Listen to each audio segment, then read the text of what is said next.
কিষাণ সম্মান নিধি প্রকল্পে যে সমস্ত কৃষকরা অন্তর্ভুক্ত রয়েছে তাদের জন্য খুশির খবর।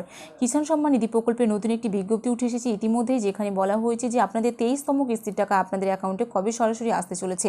কি জানানো হয়েছে আজকের এই ভিডিওতে আপনাদেরকে বিস্তারিত জানাবো যে প্রধানমন্ত্রী কিষাণ সম্মান নিধি যোজনা প্রকল্পে যেখানে আপনারা 6,000 টাকা করে বছরে পেতেন, সেখানে রাজ্য আরও 3,000 টাকা যুক্ত করে বছরে এবার 9,000 টাকা করে দেওয়া হয়েছে নতুন সরকার গঠনের পর থেকে। আপনারা এবার পেতে হলে বছরে 9,000 টাকা করে কিষাণ সম্মান নিধি প্রকল্পের আওতায় যদি থেকে থাকেন অবশ্যই 9,000 টাকা করে পাবেন। তবে 23তম কিস্তির টাকা আপনাদের অ্যাকাউন্টে সরাসরি কত তারিখে ঢুকতে চলেছে আজকের এই ভিডিওতে আপনাকে বিস্তারিত জানাবো। তার আগে ভিডিওটি যদি ভালো লেগে থাকে তো অবশ্যই একটি লাইক করবেন, বন্ধুদের সঙ্গে শেয়ার করবেন। বিজেপি প্রতিশ্রুতি দিয়েছিল যে তারা যদি ক্ষমতায় আসে তবে কেন্দ্রের 6,000-এর সঙ্গে রাজ্যের 3,000 টাকা জুড়ে দিয়ে মোট 9,000 টাকা বছরে দেওয়া হবে। প্রধানমন্ত্রী কিষাণ সম্মান নিধি যোজনা প্রকল্পের 23তম কিস্তি কৃষকদের অ্যাকাউন্টে জমা হবে। সারা দেশে 10 কোটিরও বেশি কৃষক এই প্রকল্পের আওতায় নথিভুক্ত আছেন, যাদের সরকার প্রতি 4 মাস অন্তর 2,000 টাকা করে পাঠায়।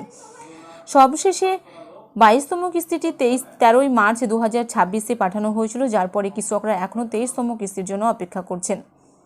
পিএম কিষাণ সম্মান নিধি প্রকল্পের অধীনে কৃষকরা বছরে মোট 6,000 টাকা পান। এই কিস্তি বছরে 3 বার সরাসরি কৃষকদের অ্যাকাউন্টে জমা হয়। এখনও পর্যন্ত 22টি কিস্তি জমা হয়েছে। কৃষকরা তাদের 23তম কিস্তি জুন মাসে পেতে পারেন, যদিও সরকার এখনও তারিখ ঘোষণা করেনি। আলোচ্য তারিখটি হলো 18ই জুন। 18ই জুন তারিখটি নিয়ে আলোচনা হচ্ছে, কারণ 2024 সালের এই দিনে 17তম কিস্তির টাকা এসেছিল কৃষকদের অ্যাকাউন্টে। বাংলায় যেহেতু বিজেপি সরকার তৈরি হয়েছে, তাই এ রাজ্যের কৃষকরা বছরে 6,000 নয়, পাবেন 9,000 টাকা। বিজেপি প্রতিশ্রুতি দিয়েছিল যে তারা যদি ক্ষমতায় আসে তবে কেন্দ্রের 6,000-এর সঙ্গে রাজ্যে 3,000 জুড়ে মোট 9,000 টাকা করে রাজ্যের কৃষকদের দেওয়া হবে। কৃষি মন্ত্রক জুন মাসে কিষাণ সম্মান নিধি কৃষক প্রকল্পে এর 23তম কিস্তির জন্য প্রস্তুতি শুরু করেছে। যে সমস্ত কৃষক এখনও তাদের কেওয়াইসি সম্পন্ন করেনি তাদের যত তাড়াতাড়ি সম্ভব এটি সম্পন্ন করা উচিত। কিস্তি আসার 1 থেকে 2 সপ্তাহ আগে অফিসিয়াল পোর্টালে চূড়ান্ত তালিকা ঘোষণা করা হয়। আপনি যদি 23তম কিস্তি সরাসরি আপনার অ্যাকাউন্টে পেতে চান তাহলে কিষাণ সম্মান নিধিতে নথিভুক্ত কৃষকরা অবশ্যই তাদের কেওয়াইসি সম্পন্ন করতে হবে। এটি ছাড়া কিস্তি বন্ধ করে দেওয়া হবে। আপনি এটি বাড়ি থেকেই করতে পারেন। এছাড়াও রয়েছে, এটি করার জন্য প্রথমে পিএম কিষাণ পোর্টালে যান এবং একটি ওটিপি ব্যবহার করে রেজিস্ট্রেশন শুরু করুন।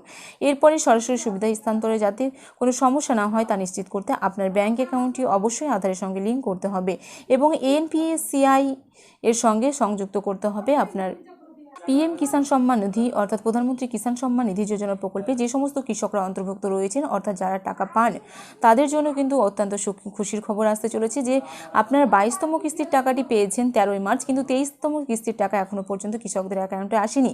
যেখানে ইতিমধ্যে রাজ্যের নতুন সরকার গঠন হওয়ার পরেই ঘোষণা করা হয়েছে, যেখানে রাজ্যের কৃষকরা বছরে 6,000 টাকা পেতেন সেখানে রাজ্য আরও 3,000 দিয়ে বছরে কৃষকদের কথা মাথায় রেখে মোট 9,000 টাকা করে দেওয়া হয়েছে এবং সেই 23তম কিস্তির টাকাটি আপনাদের 18ই জুন তারিখের মধ্যে আসার সম্ভাবনা প্রবল রয়েছে।